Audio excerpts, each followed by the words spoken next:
सिय राम मैं सब जग जानी, करूं प्रणाम जोरि जुग पानी। सज्जनों, आत्मवत भाव रखते हुए सब में सीताराम का दर्शन करते हैं। सारे शास्त्रों की भी मान्यता है कि ईश्वर सर्वव्यापक है, सर्वत्र विद्यमान है। यह सत्य है, पर इससे व्यक्ति के अंतःकरण की समस्याओं का समाधान नहीं होता। गोस्वामी जी लिखते हैं, अस प्रभु हृदय अक्षत अभिकारी, सकल जीव जग दीन दुखारी।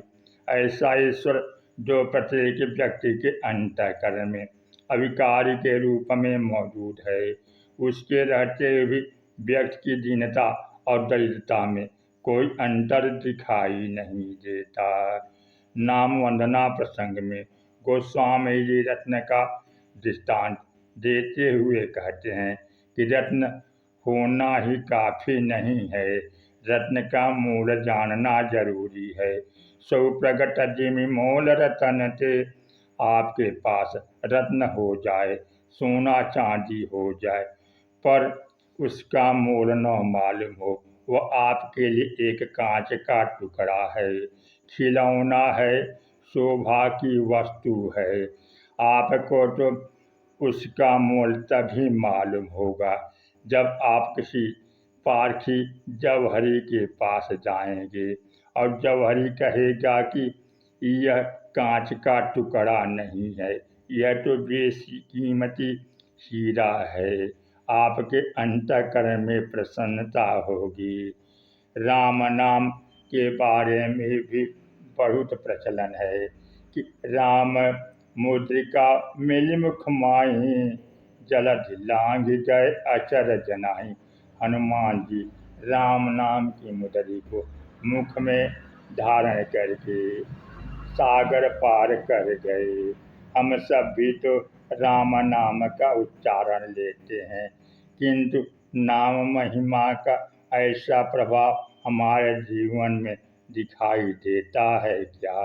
राम राम कहिजे जमुहाई, तिन्हि न पाप पुंज समुहाई। जमुआने के समय भी राम नाम ले लेने से पाप दूर चले जाते हैं, पर ऐसा होता है क्या? अक्सर तो देखा जाता है कि जमुहाई लेने के बाद नींद आ जाती है। गोस्वामी जी लिखते हैं, बारक राम कहत जग जेऊ, हो तरन तारन नर देव।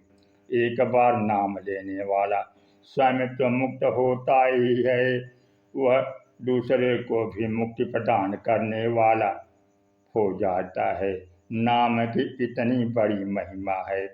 गोस्वामी जी रत्न का उदाहरण देते हुए कहते हैं कि जब जौहरी बता देता है कि यह बेकीमती हीरा है, उसी प्रकार गुरु मंत्र ही के द्वारा राम या गुरु मंत्र की महिमा का जब व्यक्ति जान जाता है, तो उसके जीवन में नाम का मूल्य प्रकट हो जाता है।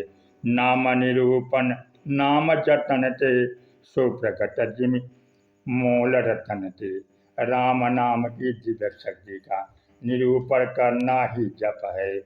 जप का अर्थ है कि आप उस मंत्र के अर्थ का चिंतन कीजिए। चिंतन करते करते चित्त में राम आ जाएंगे। राम ते नाम बड़ो वरदायक वरदानी, रामचरित शतकोटि मह लिय महेश जिय जान। राम का अर्थ रामायण भी है, क्योंकि भगवान राम के चरित्र की घटना ही तो रामायण में है। भगवान राम के गुणों का ही तो वर्णन रामायण में है, किंतु राम शब्द को बार बार दोहराने के पीछे क्या संकेत है? राम नाम के जप में भगवान शंकर का क्रम बड़ा विचित्र है। नियम यह है कि विद्यार्थी वर्णमाला के स्वर, व्यंजन तथा अक्षरों से शब्द बनाना सीखता है, फिर वाक्य बनाता है, तत्पश्चात वाक्य व अर्थ समझता है। परंतु शंकर जी उल्टी बात यह कहते हैं कि अर्थ से शब्द में आओ और शब्द से उसके अक्षर में आओ। एक बार किसी ने भगवान शंकर के सामने राजा शब्द का प्रयोग कर दिया। भगवान शंकर उस शब्द को सुनते ही समाधि में चले गए। वह सोचने लगे कि अब यह राम का नाम लेगा। रकारादीनी नामानी सौतम मम पार्वती मंत्र संतम याति राम नामा भी शंकरा। अब आप शंकर जी के इस क्रम पर दृष्टि डालिए। अर्थ से शब्द, शब्द से अक्षर, अक्षर में भी तीन में केवल एक, और उसी एक को सुनकर समाधि में चले जाएं। हम सब अनेक बार नाम लेकर भी समाधि में नहीं जाते। समाधि की बात जाने दो, हम तो सच्चे आनंद की अनुभूति नहीं कर पाते। लेकिन भरत जी के बारे में आया है कि जब ही राम कहीं ले उसासा उमगत प्रेम मनहु चहु पासा। अब लक्षणता यह है कि दमही वचन सुनी कुलिस फसाना। उन शब्दों को सुनकर पत्थर भी दबित हो जाते। सीधा सा तात्पर्य है कि जप करके बार बार आवृत्ति करके यह अभ्यास किया जाए कि उस शब्द का अर्थ पता चल जाए। गोस्वामी जी लिखते हैं, नाम निरूपण इसमें र क्या है और क्या है तथा मौ में क्या है। वंदना प्रसंग प्रारंभ में गोस्वामी जी लिखते हैं, वंदऊ नाम राम रघुवर को हेतु कृषाणु भानु हिम कर को। इन्हीं र और मौ के द्वारा अग्निसुर और चंद्रमा की उत्पत्ति होती है तथा विधि हरिहरमय वेद प्राण सो अगुण अनुपम गुण निधान सो। सीधा सा तात्पर्य है कि उस शब्द का चिंतन करते करते जिसका हम चिंतन कर रहे हैं वह साकार हो जाए। जब राम नाम का जप करते समय राम सामने आकर खड़े हो जाए, बस ये राम शब्द का अर्थ है। गोस्वामी जी प्रहलाद के संदर्भ में सुंदर सूत्र देते हुए कहते हैं, यह कलियुगी मानव हिरण्यकशिपु है और जप करने वाला जो साधक वहीं प्रहलाद है। राम नाम नर केसरी कनक कशिप कलिकाल जापक जन प्रहलाद जिमी पालह दल सुरताल। कशिपु के अंतःकरण में राम नाम के प्रति द्वेष भरा हुआ है। वह प्रहलाद स्वरूप भी तो राम नाम जप के कारण ही हुए थे। वह प्रहलाद से पूछते हैं कि तुम जिस राम का नाम लेते हो वह कहाँ रहता है, किंतु प्रहलाद कहते हैं कि वह कहाँ नहीं रहता। हिरण्यकशिपु कहता है ईश्वर है ही नहीं, और प्रहलाद कहते हैं कि ईश्वर सर्वत्र है। वैसे तो शब्द से कोई भी कह सकता है कि ईश्वर सर्वत्र है, पर प्रहलाद को तो इसका सच्चा बोध है। भगवान सचमुच खंभे से प्रकट हो गए। वे चाहते तो हिरण्यकशिपु के हृदय को फाड़कर उससे भी प्रकट हो सकते थे। वे चाहते तो हिरण्यकशिपु के हाथ में जो तलवार थी उससे भी प्रकट हो सकते थे, किंतु उस समय स्तंभ से प्रकट हुए जिससे प्रहलाद बंधे थे। उन्होंने प्रहलाद के वाक्य को सत्य सिद्ध कर दिया कि ईश्वर चेतन में ही नहीं जड़ में भी विद्वान है। उन्होंने नरसिंह के रूप में प्रकट हुए।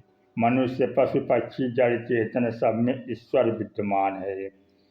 इस अभिव्यक्ति तभी हिरण्यकशिपु का विनाश होता है। ठीक जब ऐसी ज्ञान भक्ति प्रहलाद जी को थी तभी हिरण्यकशिपु का विनाश हुआ। ठीक इसी प्रकार हमारे जीवन में भी युग का हिरण्यकशिपु विद्यमान है। उसका भी विनाश तभी होगा जबकि उस शब्द स्मरण के पीछे सच्चा विश्वास हो और जब वो अर्थ प्रकट हो। यही ईश्वर निर्गुण निराकार के रूप में सर्वव्यापक होते भी व्यक्ति की समस्या का समाधान तब तक नहीं कर पाएगा जब तक हम उसे प्रकट करने की कला का ज्ञान न पा जाएं। गोस्वामी जी कहते हैं कि जप के द्वारा नाम का निरूपण करने से वे प्रकट हो जाते हैं। नाम निरूपण नाम जतन थे सो प्रकट जिमि मूल रतन थे।